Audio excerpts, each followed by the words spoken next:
దీని నుంచి అయితే కనుక మనకి చిన్నపాటి యాట చేసుకునే వ్యక్తి నుంచి బిజినెస్ మ్యాన్ వరకు కూడా సబ్సిడీ లోన్స్ వస్తాయి. అవన్నీ కూడా మనం సద్వినియోగం చేసుకోవాలని ఈ సమావేశం ఏర్పాటు చేయడం జరిగింది. అందులో భాగంగా మన నరసాపురం నియోజకవర్గంలో మన అగ్నికుల క్షేత్రీయ సామాజిక వర్గానికి చెందిన బీసీ నాయకులు బొమ్మిడి నాయకర్ గారికి ఇక్కడ టికెట్ ఇవ్వడం జరిగింది. అదేవిధంగా మన ఎంపీ క్యాండిడేట్గా భూపతిరాజు శ్రీనివాస వర్మ గారికి కూడా ఇక్కడ ఎంపీ అభ్యర్థిగా పోటీ చేయడం జరుగుతుంది. మన నరసాపురం నియోజకవర్గంలో ఇక్కడ ఎన్ని సామాజిక వర్గాలు ఉన్నప్పటికీ కూడా ఎన్నో సంవత్సరాల నుంచి కూడా ఇక్కడ 2-3 సామాజిక వర్గాలే ఎమ్మెల్యేగా చేయటం జరుగుతుంది. ఈసారి అందరూ కలిసి వచ్చి మన అగ్నికుల క్షేత్ర నాయకర్ గారికి అవకాశం ఇవ్వడం జరిగింది. ప్రతి ఒక్కరూ కూడా సమిష్టి కృషితో ప్రతి ఒక్కరూ తనే ఒక ఎమ్మెల్యే అభ్యర్థిగా తిరగడం జరుగుతుంది. అందరం చూస్తున్నాం, రోజు కూడా ప్రచారంలో కానీ అన్ని రకాలుగా ఎవరి వంతు వాళ్ళ కృషి చేస్తున్నారు. అదేవిధంగా మరించి ఉత్సాహంగా మిగిలిన ఇంకా ఇతర పక్కనున్న సోదరులకి అందరికీ కూడా చెప్పి మన రాబోయే 13వ తారీఖున మన ఎన్నికలు జరుగుతున్నాయి. ఆ రోజుకి ప్రతి ఒక్కరు కూడా సంసిద్ధంగా ఉండి ఇటు బొమ్మిడి నాయకర్ గారిని అదేవిధంగా భూపతిరాజు శ్రీనివాస వర్మ గారిని గెలిపించుకోవడానికి మన వంతు మనం కృషి చేయాలని సభాముఖంగా తెలియజేస్తున్నాను. ఎందుకంటే మన ఇక్కడ బీసీ వర్గాలు వెనుకబడి ఉన్నాయి. నరసాపురం కూడా తీర ప్రాంతం ఎక్కువ ఉంది. దాన్ని అభివృద్ధి చెందాలంటే మనం కూడా అభివృద్ధి చెందాలంటే తప్పకుండా నాయకర్ గారిని గెలిపించుకోవాలి. ఏదైతే బీసీ నాయకుడు మన అసెంబ్లీలో అడిగి పెడితే మన ఏ విధమైన సహకారాలు అన్ని సహకారాలు కూడా మనకు అందుతాయి. ఏ చేసుకోవాలన్నా కూడా బాగుంటుంది. అదేవిధంగా ఎంపీ గారు మన భూపతిరాజు శ్రీనివాస వర్మ గారు ఆయన పార్లమెంట్లోను ఈయన అసెంబ్లీలోను రెండు ఉంటే కనుక మన నరసాపురం నియోజకవర్గం ఎప్పుడూ అభివృద్ధి చెందని దిశగా ముందుకెళ్లే విధంగా అంతా ఉంటుందని ఈ అవకాశం ఇచ్చిన పెద్దలందరికీ ధన్యవాదాలు తెలియజేసుకుని సెలవు తీసుకుంటాను. ముందుగా మన అగ్నికుల క్షేత్ర కుటుంబ సభ్యులందరూ కూడా ఇక్కడ వచ్చినందుకు అందరికీ శుభాకాంక్షలు. ఎందుకు చెప్తున్నానంటే మన నియోజకవర్గం నుండి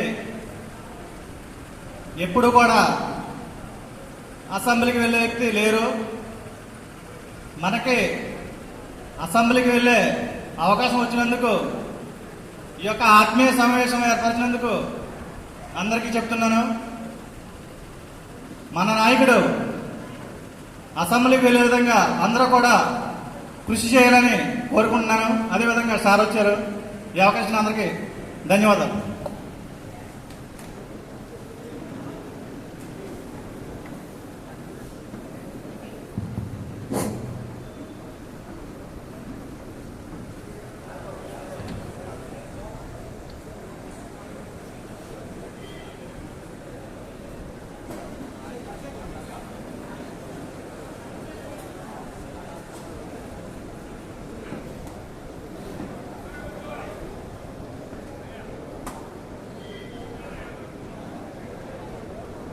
అందరం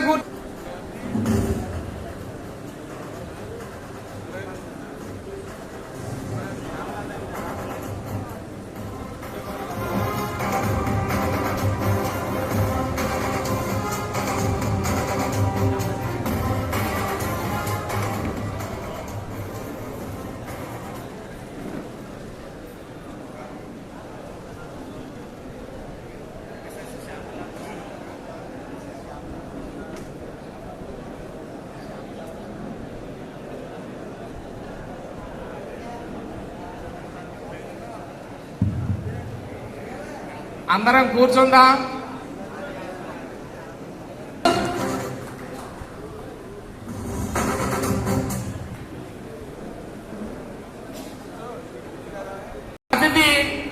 శ్యామలాదేవి గారిని కూడా స్టేజ్ మీదకి రావాల్సిందిగా కూర్చున్నాం చప్పట్లతోటి. మిగతా వాళ్ళు ఎవరికి లేదండి. మన బొమ్మిడి నాయకర్ గారు 2 నిమిషాల్లో జాయిన్ అవుతారు. ఈలోపు కార్యక్రమాన్ని ముగిద్దాము. అందరం కూడా కూర్చున్నాం, ఎవరు నిలబడకూడదు.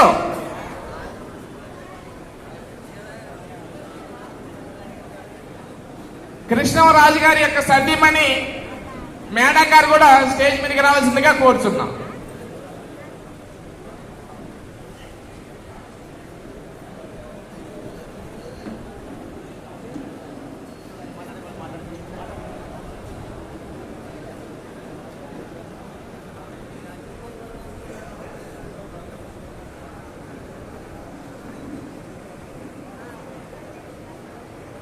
అలాగే మన కృష్ణరాజు గారు సతీమణి గారు, మన కృష్ణరాజు గారు అంటే మారకట్టు మత్స్యకారులు రోడ్ల మీద పడుకుండి వాళ్ళు వర్షములో తడుతూ ఎండకి ఎండుతూ నానా ఇబ్బందులు పడుతూ ఉంటే కృష్ణరాజు గారు ఎంపీగా ఉంటూ ఆయన రోజు నేను మత్స్యకారుల బాధలు నేను చూడలేకపోతున్నానని చెప్పేసి ఆ రోజు ఎండి చేపల మార్కెట్ కట్టడం జరిగింది. అది ఏ నాయకుడు కూడా మత్స్యకారులతో సేవ చేయించుకున్న నాయకుడే తప్ప ఎవరో కూడా మన మత్స్యకారులను ఆలోచించే నాయకుడు ఎవరో కనిపించలేదు. ఆ రోజున కృష్ణరాజు గారు చేయటం జరిగింది.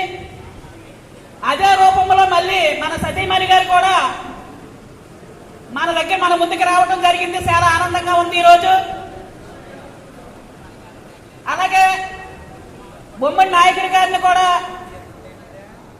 మనకి ఎమ్మెల్యేగా టికెట్ ఇచ్చినందుకు చాలా సంతోషంగా ఉంది.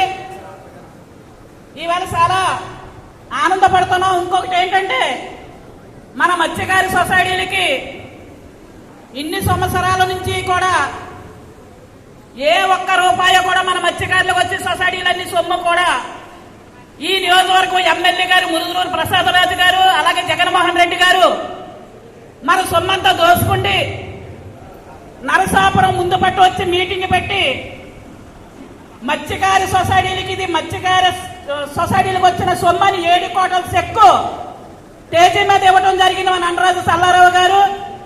అలాగే మత్స్యకార సొసైటీ నెంబర్ను పిలిచి 7 కోట్ల రూపాయలు చెక్ ఇచ్చారు. కానీ చెక్కు ఎవరికి వెళ్ళిందో కూడా తెలియదు ఇప్పటి వరకును. ఆ డబ్బుల రూపాయన ఈ రోజు మళ్ళీ అదే ప్రసాదరాజు గారు ఈ రోజు సొసైటీలకు వచ్చి 2 లక్షలు ఇస్తాం, 1,50,000 ఇస్తాం, మీరు ఓట్లు మాకు వెయ్యండి అని చెప్పేసి తిరుగుతున్నారు.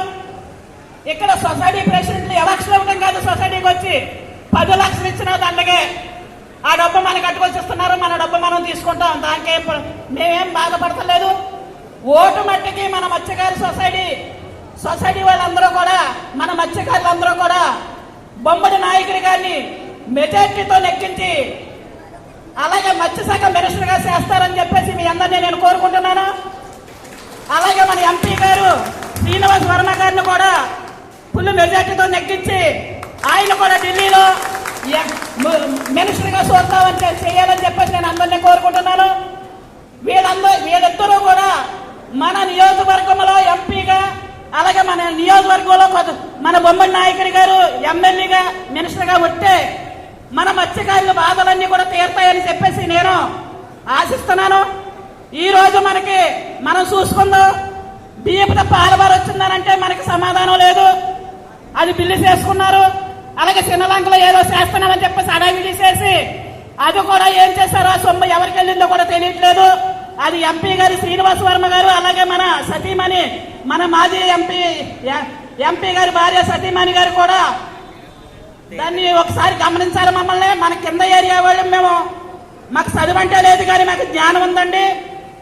ఇదివరకు అయితే మత్స్యకారులు బెదిరింటే బెదిరిపోయారేమో కానీ ఈ రోజుల్లో ఇప్పుడైతే ఎవరు బెదిరి వాళ్ళు ఎవరో లేరు. మేమందరం ఒక కట్టడం మీద ఉన్నాం.